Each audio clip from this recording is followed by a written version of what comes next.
From Durham, North Carolina, please welcome to the stage, double blue diamond Ronnie Cruz.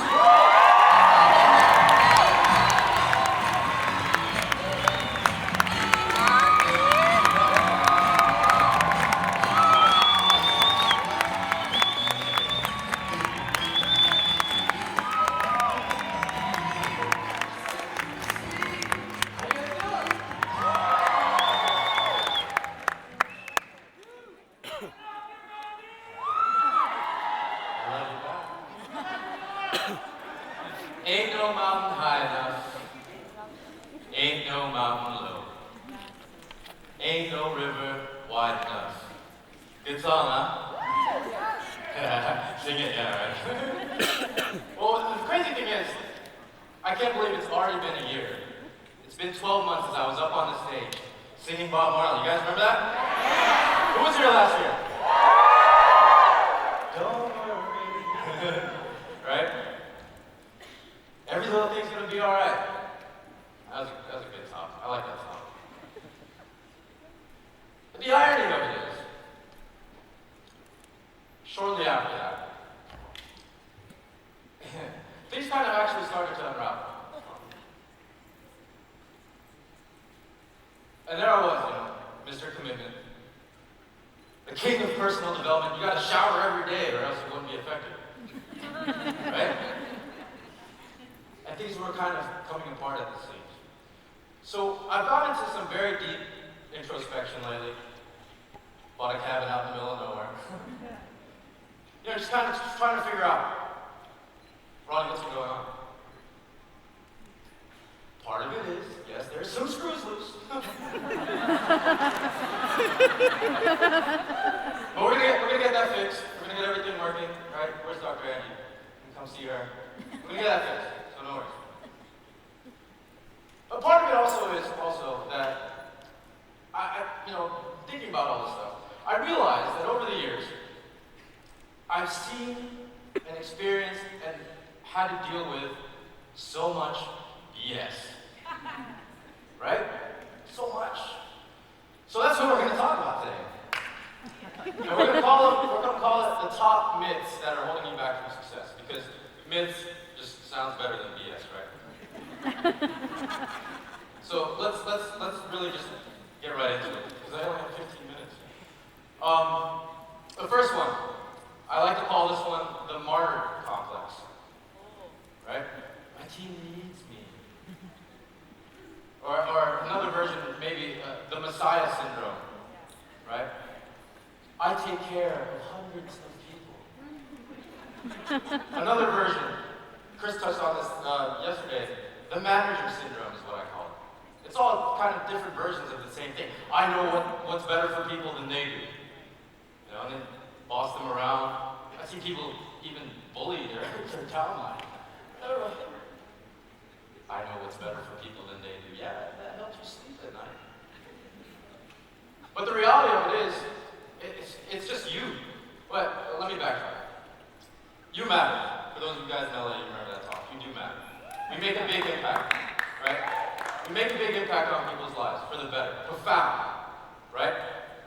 But there's a big difference between that and fluffing up your own self-importance specs, right? When you're saying things like, yeah, I take care of hundreds and hundreds of people, they need me, I know better for them. When you're saying things like that, it's less about taking care of them, and it's more about you making yourself feel better about yourself, right? So stop, okay? Thank you. Don't clap. I got a lot of material to get through. The next one. Luck. I like this one. Luck. There's this mindset, this notion that the successful, to get to where they were, or to get to where they've gotten, they've had to be lucky. I will wager to say that there are maybe people in this room that think that I am where I am because I've been lucky. If that helps you sleep that night. Right? Now, I'm not going to defend me. I'm not going to defend what I did. I know what I did to get to where I am. But the danger of that mindset is that you're telling yourself you have no control. You're telling yourself that in order to be successful in this business or in anything, it's all by chance. Right? It's all coincidence, stroke of luck. And what that does to your subconscious is that, hey, you're telling your subconscious that there's nothing that I can do, I just have to be lucky to be successful. It's not true, guys. The harder you work, the more luck you have, right? Yes, I am lucky. I am fortunate, I am blessed to have a Leonard Pan in my life. Where's Lenny? I am lucky, I am blessed to have Jenny Manalhas in my life. Where's Jenny? I'm very lucky. But that luck was a result of years and years and years of work. Right? It didn't happen by accident that they kind of just stumbled into my life. It doesn't work that way. Okay? So stop telling yourself that people are lucky, that the over-successful are lucky, because that doesn't empower you at all. It's disempowering. Right? Okay. Good. We're good? Yes. Right. Check. I know I'm getting checklists, but I gotta get through everything. Next one. And it's kind of a two-part. Okay. This is crazy to me, and it's so crazy. The next one is gossip. And part two of that is opinions. Now, gossip. Why? What? It makes no sense. It sounds simple, but it alarms me how often grown adults participate in gossip. Why does that happen? This is something that I thought ended in middle school or in high school, but it's ridiculous that it still happens. And the problem is, it destroys organizations, guys. Gossip is a cancer. When you're talking bad about somebody, their reputation is shot for the people that believe you, A. And B, if you're talking gossip to me, I can't trust you. There goes your leadership.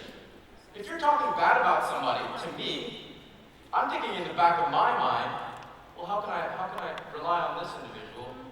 How do I know that they're not going to throw me under the bus when it's convenient for them? I've seen it happen, guys. Gossip destroys organizations. It festers, it's a cancer, and it will tear everything apart. Stop! Stop, it makes no sense. And what is gossip? It's an opinion, right? Now, in this age of social networking and social media, the line between opinion and fact has all but disappeared. Why is that? Well, we post something on Facebook. We post, I got bad service from a waiter. It was horrible. Here, take a picture of the little tip that they gave. Why would you even do that? But that's your opinion, right? And because it's instantly liked, there's immediate validation of that opinion. No matter how wrong it is, no matter how off base it is, immediate validation of that opinion. So now, the internet is saturated by opinion, and it's so hard to get any actual truth. It makes no sense. The thing is, when you're busy posting your opinion, yes, you might get some likes, but I guarantee you, there will be people that don't agree with you. Right? Opinions are like what? Opinions are like beep. Everybody has one. If you don't know what the beep is, ask me afterwards. But really, one man's dirty socks is another man's cover to keep their feet warm if they're homeless. Right? It's just an opinion. And if you're posting opinions, especially on Facebook, yes, you will get some likes because some people out there will agree with you. But there's, I guarantee you, another 50% of the population that don't. And you're shutting them out. You're shutting them out from possibly getting transformation. Why would you do that? Stop. There's gossip opinions. What is it? Don't talk about anybody unless you can say something good. I'm horrible at saying sorry. I'm horrible. Don't say nothing unless you can say something good. Thank you, Darren. Because De-edification is not in the FTT, guys. Right? Corey, right? You have to de-edify your sponsor in the three-way call. It's not part of the thing. If you're going to talk about somebody, say something good. Say something good. Because if it's not good, it's not worth saying. And the converse part, the other side of it is that if somebody's talking, bringing gossip to you, stop it. Tell them you have to nip that in the bud. Tell them, look, I don't know what's going on between you and the individual, but I would appreciate it if you just leave me out of here. Done. Squash. Right? Okay. And I can honestly go on. There's tons of myths that I've seen over the years. Because it's people business, you know. It's natural. But for time's sake, I'll just keep rolling. Okay, so I'm going to tie everything together, these myths. What do you guys think? What's the commonality? What's the string that ties all these together? Anybody know? Okay. Yeah, I'll just leave it. It's the lack of compassion. It's a lack of compassion. When you're talking about somebody behind their back, when you're giving your opinion, it's a lack of compassion for what they might be going through. When you're saying that I know better for I know what's good for people, it's a lack of compassion for them. It's about you feeling good about yourself. The gossip, it's about you being right. The opinions is about you being right, less than anything else. Love, there's no compassion for the person to understand what that individual had to do and go through to get to where they are. And this is kind of, it weighs on me, guys. I see this, on the internet. This is why, if you notice, I unplugged from Facebook. There's so much, it's so polarized. Left and right and left, up and down. Everybody's got an opinion about everything. Everybody's right. Nobody cares about anybody else anymore. There's no more love. And my heart cries. Now,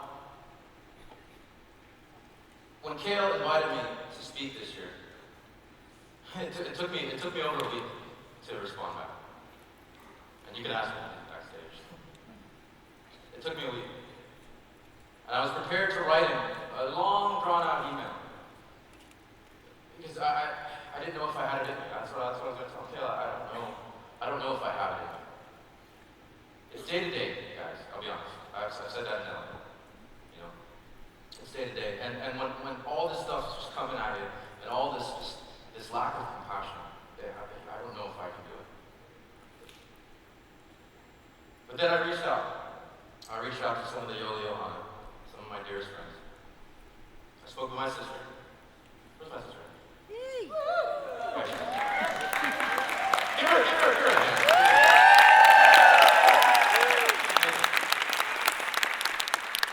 She's an angel. She really is. I told her I don't know if I can speak this year. I don't know if I can do it. She said, you have to. You have to speak. There are people that need to hear your message. There are people whose lives get impacted by your words. And that gave me strength. That gave me strength. So, to tie it all up, here's one piece of advice that I can give you to build a massive organization, to be successful in this. Build with love and compassion. We have an incredible opportunity here with Yoli to bring back that love and compassion into the world, one life at a time, one little green box at a time. A compassion and a love that's missing. It's sorely missing out there. I don't know if you guys feel it like I do, but it is. And we have that opportunity to be that ray of light back to the world.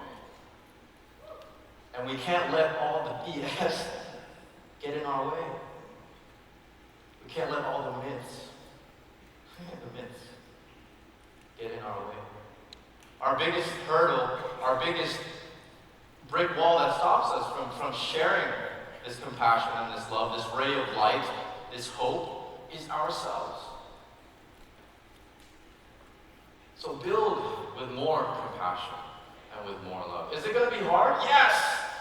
There are days, guys, it sucks for me. There are some days that I don't even want to get out of bed, feeling defeated.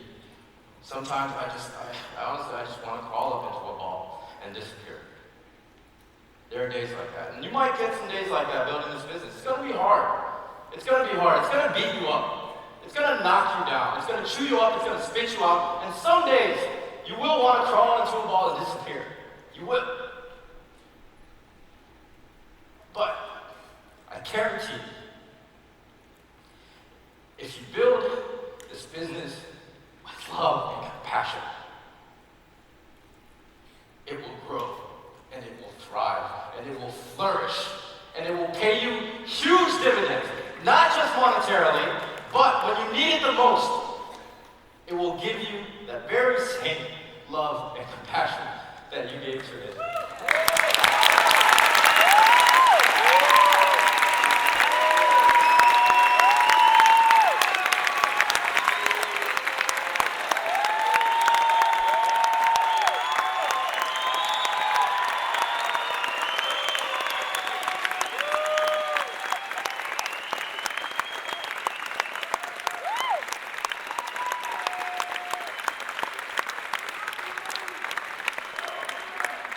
We have to protect what we have here, guys. We do. It's special. It means a lot to me. And I know it means a lot to you guys.